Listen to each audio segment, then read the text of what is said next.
Assalamualaikum warahmatullahi wabarakatuh. Sebelumnya perkenalkan dulu, nama saya Siti Jenab Setiawati dari Prodi Pendidikan Bahasa Inggris Fakultas Keguruan dan Ilmu Pendidikan di Universitas Surya Kencana. Di sini saya akan membahas sedikit tentang agama dan agama Islam. Yang akan saya bahas di sini adalah konsep agama, pendapat para ahli, fungsi agama, tujuan agama, dan unsur agama. Juga membahas sedikit tentang konsep agama Islam, hukum agama Islam, dan karakteristik agama Islam. Konsep agama ada secara etimologis dan secara terminologis. Secara etimologis, menurut Sanskerta, agama diambil dari kata a yang berarti tidak dan gama yang berarti kacau, kocar-kacir, atau berantakan.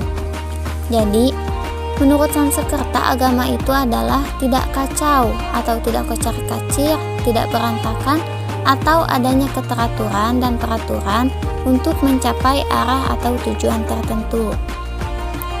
Menurut Latin, agama diambil dari kata religi atau religius, yang berarti mengembalikan ikatan dan memperhatikan dengan seksama. Jadi, agama adalah tindakan manusia untuk mengembalikan ikatan atau memulihkan hubungannya dengan ilahi. Dan yang terakhir, menurut bahasa Arab, agama diambil dari kata din. Din itu berasal dari kata dana yadinu dinan, yang berarti tatanan, sistem, atau tata cara hidup. Jadi dalam bahasa Arab, agama diartikan sebagai tata cara hidup manusia. Konsep agama secara terminologis, agama adalah sistem yang mengatur kepercayaan serta keperibadatan kepada Tuhan Yang Maha Kuasa, serta tata cara kaidah yang berhubungan dengan budaya dan pandangan dunia yang menghubungkan manusia dengan tatanan kehidupan. Ada banyak sekali para ahli yang berpendapat tentang agama. Salah satunya yaitu Japi Pelokila dan Damianus Hendropuspito. Menurut Japi Pelokila, agama adalah suatu keyakinan yang percaya dengan adanya Tuhan Yang Maha Esa serta mempercayai hukum-hukumnya. Sedangkan menurut Damianus Hendropuspito, agama adalah suatu sistem nilai yang mengatur hubungan antara manusia dengan alam semesta yang memiliki keterkaitan dengan keyakinan. Fungsi agama di dalam kehidupan itu sangat banyak sekali. Di antaranya yaitu 1. Fungsi edukatif, 2. Fungsi penyelamat, 3. Fungsi perdamaian, dan 4. Fungsi kontrol sosial. Yang pertama, fungsi edukatif.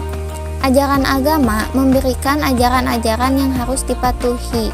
Dalam hal ini bersifat menyeluruh dan melarang, agar pribadi penganutnya menjadi baik dan terbiasa dengan yang baik. Yang kedua, fungsi agama sebagai penyelamat. Keselamatan yang diberikan oleh agama kepada penganutnya adalah keselamatan yang meliputi dua alam, yaitu dunia dan akhirat. Selanjutnya, yang ketiga, fungsi agama sebagai perdamaian. Melalui agama, seseorang yang bersalah atau berdosa dapat mencapai kedamaian batin melalui tuntunan agama.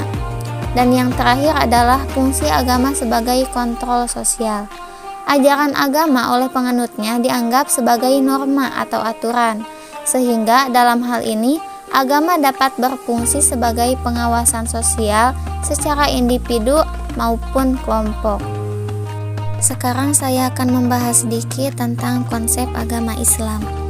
Kata Islam berasal dari kata aslama yuslimu islaman, yang berarti tunduk, patuh, dan selamat.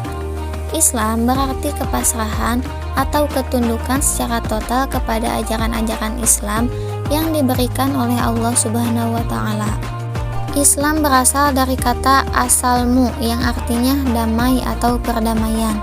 Maksudnya, Islam adalah agama yang damai dan setiap muslim hendaknya menjaga perdamaian. Dan Islam juga diambil dari kata aslama yang artinya taat atau berserah diri. Maksudnya, seorang muslim hendaknya berserah diri pada Allah dan mengikuti ajaran Islam dengan taat. Selanjutnya, Islam diambil dari kata salam yang artinya selamat atau keselamatan. Islam adalah agama yang penuh keselamatan. Jika seorang muslim menjalankan ajaran Islam dengan baik, maka Allah akan menyelamatkannya baik di dunia maupun di akhirat. Dan yang terakhir, Islam diambil dari kata salim yang artinya bersih dan suci. Maksud dari kata ini adalah gambaran dari hati seorang muslim yang bersih, suci, jauh dari sifat syirik atau menyekutukan Allah. Sumber hukum-hukum Islam adalah Al-Quran, Al-Hadis, Ijma, dan Qiyas. Sumber hukum Islam yang pertama adalah Al-Quran. Al-Quran adalah sebuah kitab suci umat muslim yang diturunkan kepada Nabi terakhir, yaitu Kanjeng Nabi Muhammad SAW melalui perantara malaikat Jibril. Al-Quran memuat kandungan-kandungan yang berisi perintah, larangan, anjuran, kisah Islam, ketentuan, hikmah, dan sebagainya. Al-Quran menjelaskan secara rinci bagaimana seharusnya manusia menjalani kehidupannya agar tercipta masyarakat yang berakhlak mulia. Maka dari itulah ayat-ayat Al-Quran menjadi landasan utama untuk menetapkan suatu syariat. Sumber hukum Islam yang kedua adalah Al-Hadis. Hadis adalah segala sesuatu, perkara, perbuatan, dan ucapan, ketetapan maupun persetujuan dari Rasulullah yang dijadikan ketetapan ataupun hukum Islam. Hukum Islam yang ketiga adalah ijma.